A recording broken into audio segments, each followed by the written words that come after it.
मांग रहा है तो बहुत छोटे स्तर का बिल बन जाता है। मोटिवेशनल स्पीकर और कोचिंग के कारोबार से जुड़े अवध ओझा अब वो नहीं रहे जो पहले थे। अब वो राजनीति से जुड़कर राजनेता बन गए हैं। अब सवाल ये उठ रहा है कि उन्होंने ये रास्ता क्यों चुना। चलिए जानते हैं सब कुछ इस आज के वीडियो में।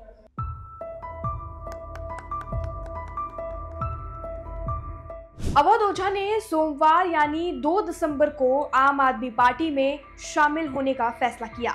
दिल्ली चुनाव से पहले उन्होंने अचानक आम आदमी पार्टी का दामन थामकर सभी को चौंकाने वाला फैसला लिया।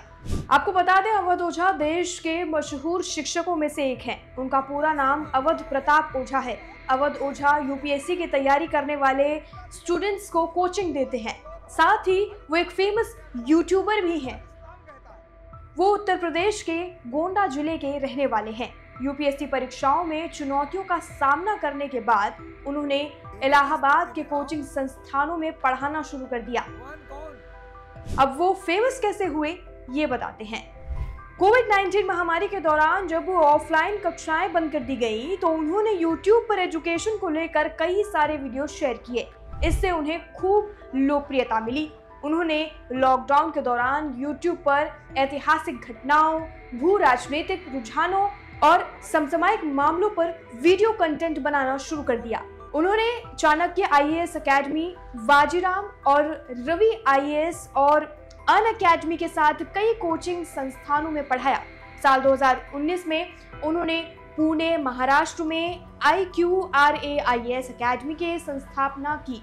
ये तो हो गई कि वो एजुकेशन देते हैं और क्या देते हैं और किसे देते हैं। अब बात करते हैं कि उन्होंने क्या एजुकेशन ली है। अवध ओझा ने bachelors of history, post graduation in Hindi literature, LLB, masters in philosophy और हिंदी लिटरेचर में डॉक्टर ऑफ फिलोसफी की है। चलिए अब जान लेते हैं कि अवध ओझा ने आम आदमी पार्टी ही क्यों चुनी, क्या है इसके पीछे की वजह। अवध ओझा 2024 के लोकसभा चुनाव में ही सियासी पिच पर उतरने का ऐलान कर चुके थे। प्रयागराज सीट से बीजेपी के टिकट पर लोकसभा के चुनाव में लड़ने का ताना बाना बुन रहे थे। इस बात को उन्होंने खुद कबूल किया है कि बीजेपी से लोकसभा चुनाव का टिकट चाहते थे, लेकिन बीजेपी ने उनको टिकट ही नहीं दिया। इतना ही नहीं, अवध ओझा ने कांग्रेस से भी टिकट चाहा। कांग्रेस के टिकट पर ओझा अमेठी सीट से स्मृति ईरानी के खिलाफ चुनाव लड़ना चाहते थे, लेकिन कांग्रेस ने भी उन पर भरोसा नहीं जताया। बीजेपी और कांग्रेस दोनों ने ही अवध ओझा पर विश्वास नहीं किया, लेकिन बसपा प्रमुख मायावती ने उन्हें फूलपुर लोकसभा सीट से चुनाव लड़ने का खुला ऑफर दिया था। इस बात को अवध ओझा ने सार्वजनिक रूप से स्वीकार किया था और कहा था कि मायावती ने मुझे फूलपुर से चुनाव लड़ने के लिए कहा है, लेकिन मैं कांग्रेस से अमेठी और बीजेपी से प्रयागराज में चुनाव लड़ना चाहता था। अब दिल्ली विधानसभा चुनाव से पहले आम आदमी पार्टी का दामन उन्होंने थाम लिया है और चुनाव लड़ने के जुगत में है।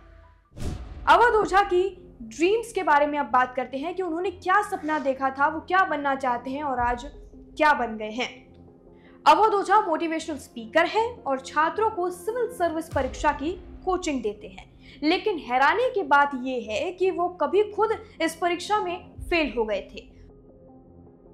सोशल मीडिया पर उन्होंने ओझा सर के नाम से एक चैनल खोला और वो उसी से अब जाने जाते हैं। लोगों को उनके पढ़ाने का तरीका काफी पसंद आता है और लोग उनके वीडियो को काफी पसंद करते हैं। आईएएस ऑफिसर बनना उनका बचपन से ही एक सपना था। सपना पूरा करने के लिए वो दिल्ली पढ़ने के लिए आ गए थे। उनके पिता ने पढ़ाई के खर्च के लिए जमीन तक बेच दी। उन्होंने खूब मेहनत की, मेंस क्लियर नहीं कर पाए। इसके बाद वह इलाहाबाद गए और वहां उन्होंने दोस्त के कोचिंग सेंटर में पढ़ाना शुरू किया। पहले उनके पढ़ाने के तरीके को कुछ खास पसंद नहीं किया गया। साथ ही जब बच्चों को पता चलता था कि यहाँ पर ओझा सर क्लास ले रहे हैं तो वो क्लास छोड़कर भाग जाते थे और क्लास अटेंड ही नहीं करते थे। बच्चों को इतना उनका पढ़ाना पसंद नहीं था। लेकिन फिर बाद में उन्होंने पढ़ाने का तरीका अपना बदला और धीरे धीरे स्टूडेंट्स को उनका पढ़ाने का तरीका पसंद आने लगा। उनके वीडियो सोशल मीडिया पर काफी वायरल होने लगे। वे यूपीएससी छात्रों को इतिहास पढ़ाते हैं। छात्रों का कहना है कि ओझा सर से बेहतर इतिहास और कोई पढ़ा ही नहीं सकता, यानी हिस्ट्री का जो सब्जेक्ट है उनसे अच्छा कोई नहीं पढ़ा सकता। अवध ओझा का जन्म कहाँ हुआ, कब हुआ, ये भी आपको बता देते हैं। अवध ओझा का जन्म 3 जुलाई 1984 को हुआ। उनके पिता गोंडा में पोस्ट मास्टर थे। कई इंटरव्यू में अवध ओझा खुद बता चुके हैं कि बचपन में वो काफी शरारती थे, काफी चंचल थे, बहुत मस्ती करते थे। आए दिन स्कूल से उनकी शिकायतें आया करती थी। एक रिपोर्ट के मुताबिक आखिरी अटेम्प्ट में अवध ओझा यूपीएससी क्लियर नहीं कर पाए तो उनकी मां से झगड़ा भी हो गया था कि कैसे वो मेंस क्लियर नहीं कर पाए। एक इंटरव्यू में अवध ओझा ने कहा था कि उनकी मां ने उनकी असफलता को लेकर उसे ताना मारा था, जिसके बाद से उन्होंने घर छोड़ दिया और वो घर से दूर चले गए। तो चलिए अब जानते हैं करंटली सिचुएशन आम आदमी पार्टी को लेकर इस वक्त अवध ओझा के अंदर क्या चल रही है। उन्होंने आम आदमी पार्टी ज्वाइन करने के बाद मीडिया से क्या कहा। अवध ओझा ने कहा, मैं अरविंद केजरीवाल और मनीष सिसोदिया को धन्यवाद देता हूं कि उन्होंने मुझे राजनीति में आकर शिक्षा के लिए काम करने का मौका दिया। उन्होंने कहा, शिक्षा परिवार, समाज और राष्ट्र की आत्मा है। जितने भी देश महान हुए हैं उनकी पृष्ठभूमि में शिक्षा का ही सबसे बड़ा योगदान रहा है। उन्होंने कहा, राजनीति में आकर शिक्षा का विकास मेरा सर्वोत्तम उद्देश्य है। मैं शिक्षा पर ही ध्यान केंद्र रखूंगा। चलिए अब उनकी पर्सनल लाइफ के बारे में बात कर लेते हैं कि उनके परिवार में कौन कौन है। अवध ओझा के पिता पोस्ट मास्टर थे और उनकी मां सरकारी वकील। 2007 में मंजरी ओझा से उनकी शादी हुई थी। उनकी 3 बेटियां हैं, बुलबुल, गुनगुन और पीहू। मीडिया रिपोर्ट्स के अनुसार एक इंटरव्यू में उन्होंने बताया था कि उन्हें सोशल मीडिया से कोई कमाई नहीं होती है।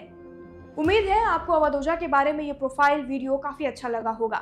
आप अवध ओझा के बारे में अगर कुछ एक्स्ट्रा जानकारी जानते हैं तो कमेंट सेक्शन में लिखकर हमें जरूर बताएं। बाकी जानकारी के लिए और खबरों के लिए जुड़े रहिए और देखते रहिए लोकमत हिंदी।